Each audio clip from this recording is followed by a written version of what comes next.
قادر ہے. اللہ نے حضرت آدم علیہ السلام کو بغیر ماں باپ کے پیدا کیا. حضرت آدم کے کوئی باپ ہے؟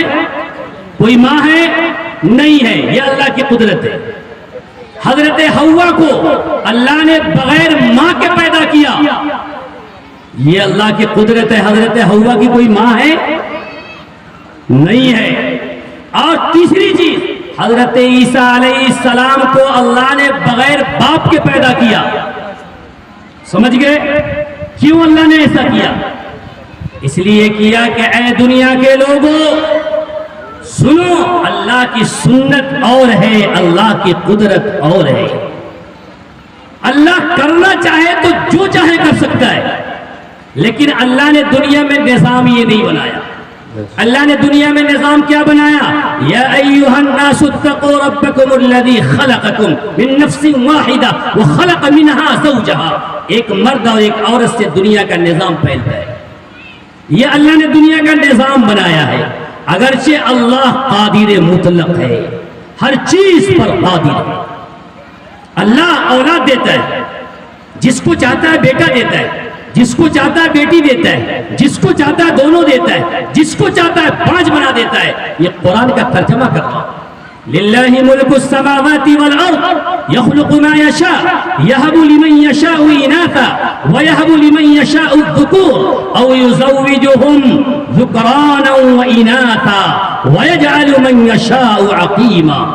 مجھے امید ہے چونکہ جمعہ گاؤں حافظوں کا جم گھٹا ہے. الحمدللہ اس گاؤں میں حفاظ بہت ہوتے رہے ہیں، لیکن شاید اب شرم کے ساتھ عرض کرنا ہے کہ اب ہمارا مسلمان بچہ حافظ نہیں بن رہا ہے. 25ویں پارے کی آیت ہے. اللہ کیا فرماتے ہیں؟ ساری کائنات کی حکومت اللہ کے قبضے میں.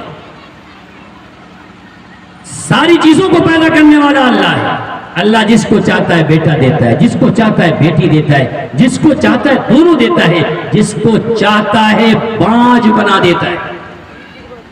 جس کو اولاد اللہ نہ دے کوئی دے سکتا ہے؟ نہیں دے سکتا. حضرت عیسیٰ علیہ السلام کے کوئی باپ، آگے آپ بولیے، ارے زور سے بولیے، نہیں ہے. عیسیٰ علیہ السلام بغیر باپ کے پیدا ہوئے. حضرت مریم کے گریبان میں حضرت جبرائیل نے پھونک ماری، استقرار حمل ہوا، بچہ پیدا ہوا. ولادت کا انتظام اللہ نے کیا. قرآن کہتا ہے فَأَجَاءَهَا الْمَخَاضُ إِلَى جِذْعِ النَّخْلَةِ قَالَتْ يَا لَيْتَنِي مِتُّ قَبْلَ هَذَا وَكُنْتُ نَسْيًا مَنْسِيًّا. حضرت مریم کو جب حمل ٹھہرا ہے، ظاہر ہے جس کا شوہر نہ ہو حمل ٹھہر جائے، کتنے شرم کی بات ہے. حضرت مریم شرم کر رہی ہے. اللہ نے فرمایا جاؤ فلانے کھجور کے درخت کے نیچے تازی کھجوریں کھاؤ. اللہ نے چشمہ جاری کر دیا، پانی پیو. پھر اللہ نے حضرت عیسیٰ علیہ السلام کو پیدا کیا. اسی لیے اطباء کہتے ہیں کہ جو عورت حاملہ ہو کھجور کھلاؤ طاقت آئے گی. یہ قرآن سے ثابت ہے. حضرت عیسیٰ علیہ السلام جب پیدا ہوئے تو قوم کے پاس کیسے لے کر آئے؟ شرم کی بات تھی. لوگوں کو پتا چلا کہ مریم کو بیٹا ہوا ہے.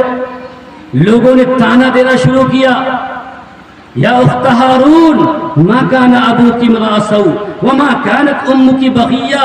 ہے مریم، تیرا باپ اتنا اچھا آدمی تھا، تیری ماں نے کبھی غلط نہیں کیا، تیرے پاس بچہ کیسے آ گیا بغیر شادی کے؟ کتنا بڑا مسئلہ تھا بھائی، کتنا بڑا مسئلہ تھا. اللہ تعالیٰ نے حضرت عیسیٰ علیہ السلام کو دودھ پیتے کی عمر میں، بچے کی عمر ہے جس عمر میں عادتاً بچہ بات نہیں کرتا، اللہ نے گویائی عطا فرمائی. اللہ نے حکم فرمایا مریم تو مت بولنا، تم سے کوئی کچھ پوچھے الزام لگائے اشارہ کر دینا اس سے پوچھ. بچہ کیا بولے گا؟ لوگوں نے سوال کیا، حضرت مریم نے اشارہ کیا پوچھو اس سے، کچھ بولا نہیں. قرآن کہتا ہے فَأَشَارَتْ إِلَيْهِ قَالُوا كَيْفَ نُكَلِّمُ مَنْ كَانَ فِي الْمَهْدِ صَبِيًّا. لوگوں نے کہا مریم پاگل ہو گئی ہو، یہ بچہ کیا بولے گا؟ میرے دوستو یہ اللہ کا معجزہ ہے. حضرت عیسیٰ علیہ السلام ماں کی گود میں ہے، چند دنوں کی عمر ہے. کیا تقریر کی ہے؟ اللہ نے حضرت آدم علیہ السلام کو پیدا کیا اور حضرت آدم علیہ السلام کو تسکین کی ضرورت پیش آئی. نسل انسانی کو بڑھانا اللہ کو منظور تھا. ایک مرد بغیر عورت کے قلبی اطمینان نہیں حاصل کر سکتا.